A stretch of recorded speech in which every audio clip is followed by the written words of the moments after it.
दशरथ जी भय गलानि मोरे सुत नाही, उनको दुख हुआ कि मेरे पुत्र नहीं, वृद्धावस्था का दौर चल रहा है और पुत्र होना जरूरी क्यों है? अगर पुत्र नहीं होता है, एक पिता का कर्तव्य है कि अपने धरती छोड़ने के पहले एक पुत्र पैदा कर दे, तो पितृ ऋण से ऋण हो जाता है। आपके ऊपर जो पितृ का ऋण है, उस ऋण से आप मुक्त हो जाते। दूध वाले वृक्ष लगा दो तो माता के ऋण से ऋण हो जाते हैं। किसी एक बच्चे को शिक्षित कर दो, पढ़ा दो, तो आप गुरु के ऋण से ऋण हो जाते हो। किसी एक को सहारा दे दो, भाई के ऋण से ऋण हो जाओ। तमाम प्रकार के ऋण बताए गए। तो आज दशरथ जी को ग्लानि हो रही है कि भय गलानि मोरे सुत नाही। उसके बाद रामायण की पूरी कथा आप सुने हैं कि कितना लंबा इतिहास चला है। श्रृंगी ऋषि को बुलाया गया, यज्ञ करवाया गया, यज्ञ देवता प्रकट हुए हैं, खीर का कटोरा दिए, फिर आधा किसको दिए, आधा किसको दिए, आधे में आधा किसको दिए, 3 भाग में बांटा गया। वो कथा भी आगे बताएंगे पूरा विस्तार से, आज उसका प्रसंग नहीं है। तो उसी प्रकार से कहते हैं कि एक बार सत्संग की इच्छा से सनक सनंदन सनातन और सनत कुमार जी पृथ्वी पर आए। वहां उन्होंने नारद जी को देखा। नारद जी से पूछे कि हे नारद, हे ब्रह्मण, आपका मुंह इतना उदास क्यों? आप क्यों परेशान से लग रहे हो? नारद जी उस समय जबरदस्त परेशान, और अपने दुख से नहीं, किसी और के दुख से। संतों का परिचय यही होता है कि जो दूसरों के दुख से दुखी हो जाए वही संत है। और जब आपके हृदय में किसी के लिए दर्द ना उठे, किसी के लिए ममता ना उठे, आपके अंदर दया क्षमा ऐसे गुण ना हो, तो फिर आप अपने को संत और मनुष्य कहना बनता। संत हृदय नवनीत समाना, संतों का हृदय मक्खन के समान मुलायम होता और वो हर किसी की रक्षा करने के लिए, हर किसी का कल्याण करने के लिए हमेशा तत्पर रहते। जिस समय जयंत को भगवान राम का बाण पीछे पीछे दौड़ाया था, सीता जी के चरणों में चोंच मार के जब भागा था, तो तीनों लोकों में जयंत यानी इंद्र घूम के चले आए। कोई नहीं उनको बचाने वाला। ब्रह्मा जी जवाब दे दिए, शिव जी जवाब दे दिए, देवी देवता जवाब दे दिए। नारद जी सामने से आ रहे, नारद जी को जैसे देखा और नारद जी ने उनको देखा, आवत देखा निकल जाए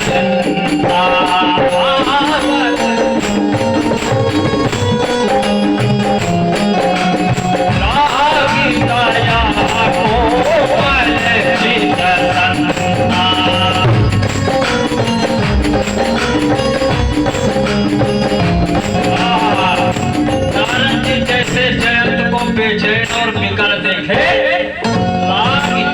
कोमल चित संत, इतना नरम हृदय था, उनको बड़ी चिंता हुई कि भैया ये हाँफ रहा है, क्यों इतना परेशान है? रोके उसको, भैया रुको, थोड़ा सा ब्रेक लगा लो। जयंत ने कहा महाराज ब्रेक तो हम लगा लेंगे, लेकिन आप ये बताओ कि हम जितनी स्पीड में भागे जा रहे हैं, बड़े बड़े देवी देवता तो कुछ कर ही नहीं पाए, आप क्या करोगे? आप जो दिन भर वैसे श्री हरि करते। बोले आपकी समस्या क्या? आप कहीं भी जाइए अथवा आपके पास कोई आए, आपसे अगर कोई मिलने आ रहा है तो सिर्फ 3 कारण से मिलने आएगा। अभाव से, प्रभाव से, स्वभाव से। या तो उसके पास किसी चीज का अभाव है, आपसे मांगने आया, तो आप अपने को गौरवशाली समझो कि यार कोई हमसे मांगने आया। आप देने लायक समर्थवान भगवान श्री हरि ने आपको बनाया है, अपने को गौरवान्वित महसूस कर। फिर बोले प्रभाव से, या तो आपका प्रभाव इतना प्रचंड हो कि लोग आपसे मिलने आए। अब बोले तीसरा, बोले या तो स्वभाव से, आपका स्वभाव इतना नरम हो, इतना मृदुल हो, इतना निर्मल हो कि चार लोग आपसे बिना कहे ही मिलने चले आए। तो आज जयंत और नारद जी की वहां बात हो रही। जयंत ने कहा, नारद जी मैं समस्या बताता हूं, मेरे पीछे भगवान राम का बाण लगा हुआ, मैं क्या करूं? बोले कहां कहां गए थे? बोले ब्रह्मा के पास हुआ है, बड़े बड़े ऋषियों के पास हुआ है, बड़े बड़े देवताओं के पास हुआ है, भगवान शिव के पास हुआ है। बोले सब क्या? बोले सबने हाथ उठा दिया। बोले श्री हरि हमारे बस की नहीं है। बोले लेकिन हमारे बस की है। आज एक भक्त भगवान को चैलेंज कर रहा है, कह रहा है मेरी बस की है। नारद जी बोले मेरे बस की है। बोले प्रभु आप दीन दयाल हो, फिर उपाय बता दो अगर आपके बस की है। बोले तुम हो मूर्ख। जयंत को नारद जी ने कहा कि तुम हो मूर्ख। बोले क्यों? बोले क्यों इधर उधर भटक रहे हो? जिनका बाण है उन्हीं की शरण में चले जाओ, तुम्हारे प्राणों की अपने आप रक्षा हो जाएगी। बोलिए आनंद कंद भगवान। बताओ गलती अगर हम मास्टर साहब से करें, माफी मांगे, बाबूजी से चले जाएं, बाबूजी से चले जाएं, बहन जी से चले जाएं, भैया जी से माफी मांगे। काहे मांगी भाई? गलती मास्टर से किया है तो मास्टर जी से माफी मांगे।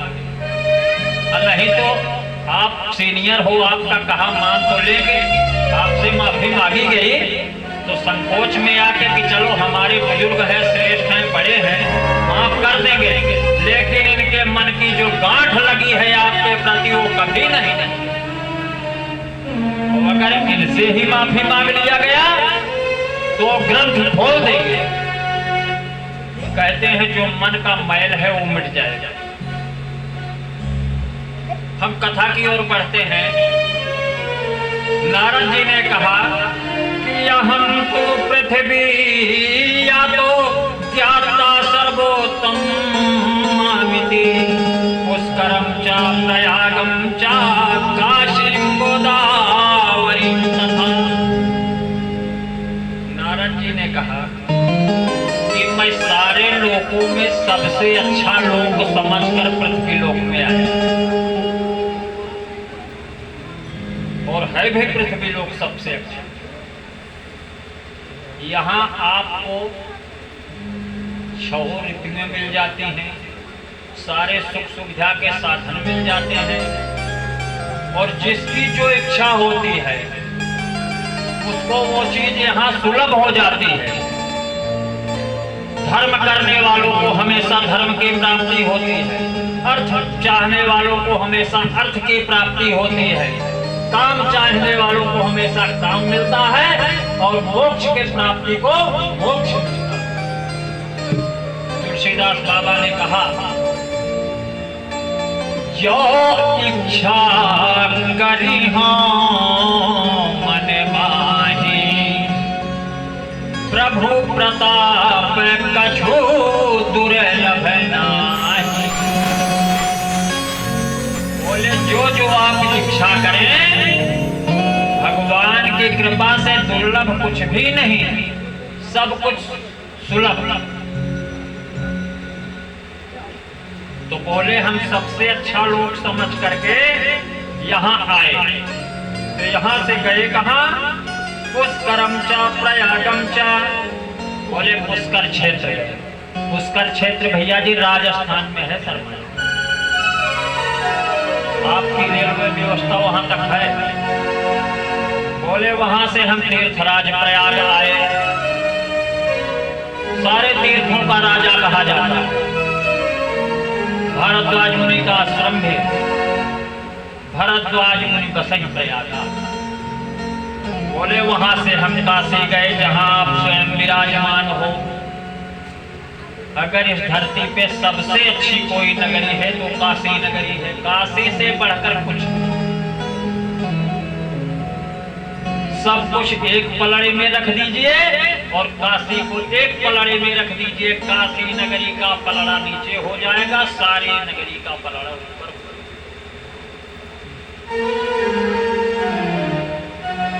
और भगवान शिव की अनन्य कृपा भी। नाथों के नाथ बाबा विश्वनाथ का स्थान है और साक्षात भैरव बाबा यहाँ के कोतवाल कहे जाते हैं, रखवाली कर रहे हैं काशी क्षेत्र। और हमने कई लोगों के मुंह से सुना है, अनुभव भी हुआ है। अगर आप 3 रात्रि मणिकर्णिका घाट पे सायंकाल के समय घूमने चले जाएंगे तो कहीं ना कहीं से भैरव बाबा के दर्शन या उनकी उपस्थिति आपको हो जाएगी। बोलिए भैरवनाथ महाराज के। ये कई लोगों ने स्पष्ट रूप से इसका अनुभव किया है और जो अनुभव किए हैं वो कहते हैं, और अनुभव करना भी चाहिए। बिना अनुभव के, बिना कोई चीज जाने पहचाने आप किसी को बताने लायक भी नहीं रहो। बताओगे कोई मानेगा नहीं। बोले वहां से गोदावरी महाराष्ट्र गए, फिर हरिक्षेत्र गए। हरिक्षेत्र यानी हरिद्वार। फिर कुरुक्षेत्र गए यानी हरियाणा। श्रीरंगम सेतु बंधनम, सेतु बंधरामेश्वर तक घूम के चले जाए। बोले हम इधर उधर यत्र तत्र सर्वत्र पूरे धरती पर घूमते रहे, लेकिन मुझे कहीं भी किसी भी प्रकार की शांति नहीं प्राप्त। जी महाराज ने कहा, सनकादिक ऋषियों ने पूछा कि हे नारायण, आपके मन में ऐसी कौन सी दुविधा है जिसके वजह से आप इतना बेचैन हो, अशांत? क्यों आपके अंदर इतनी अशांति छाई? नारद जी ने कहा कि यहाँ शांति न मिलने का कुछ कारण है। बोले क्यों? बोले कलयुग अपना पैर जमा चुका था। बोले फिर? बोले सत्य तप शौच ये सारे कुछ दया दान धर्म यहाँ से लुप्त होते जा रहे। बेचारे जीव जंतु जितने हैं सब अपना अपना पेट भरने में लगे, और उस पेट भरने को कहते हैं कि हम गुणा गणित कर रहे हैं। आज जिसको देखिए कह दीजिए भैया भगवान की कथा है, चलना है सुनने, तो कहते हैं मेरे पास टाइम नहीं है, ड्यूटी है, कल बॉस को हमको अपना लिखित में देना है सिस्टम। अब बताओ, जिसके लिए उसके पास समय नहीं, अगर वो लीवर खींच लिए एक बार तो कल से आपका बॉस भी नहीं रहेगा इस धरती पर, और आप उसको लिखित रिपोर्ट देने काबिल भी नहीं रह जाओगे। इसलिए आपको 24 घंटा मिला है। 24 घंटे में अगर आप 24 घंटा आपको सुमिरन करना चाहिए, भजन करना चाहिए, नहीं कर सकते हो तो 1 घंटा तो करिए। नहीं कर सकते हो 2-4 मिनट तो कर सकते हो, 10-20 मिनट तो कर ही सकते हो। तुलसीदास जी ने लिखा, एक घड़ी आधी घड़ी, एक घड़ी आधी घड़ी, आधी में पुनियाद, तुलसी संगत साधु की कटे कोटि अपराध। एक घड़ी कहते हैं किसको? 20 मिनट, आधी 10 मिनट, अवधि में पुनियाद यानी 5 मिनट। बोले तुलसी संगत साधु की, तो लाल पीला चोला पहनने वाले साधु की नहीं, आप में भी कई साधु संत बैठे। यहाँ जितने आए हैं हम सबको प्रणाम करते हैं, सारे भक्तों को प्रणाम करते हैं, क्योंकि सबसे बड़े संत। अगर ये ही नहीं होते तो क्या हम अकेले कथा कहते हुए अकेले सुनते? तो यहाँ साधु ही आते। आप 2 लोग बैठ करके आपस में श्री हरि का कीर्तन कर लो, जरूरी नहीं है कि कोई तीसरा लाल पीले कपड़े वाला भी आपको समझाए तभी आप स्वतः भी समझदार। भगवान की लीला, भगवान का गुणगान करने के लिए ना किसी कपड़े की जरूरत है, ना किसी व्यक्ति विशेष की जरूरत है। आप स्वतः सर्वशक्तिमान हैं, समर्थवान हैं। आपके अंदर जो हृदय है, मन है, जीव है, जीवात्मा,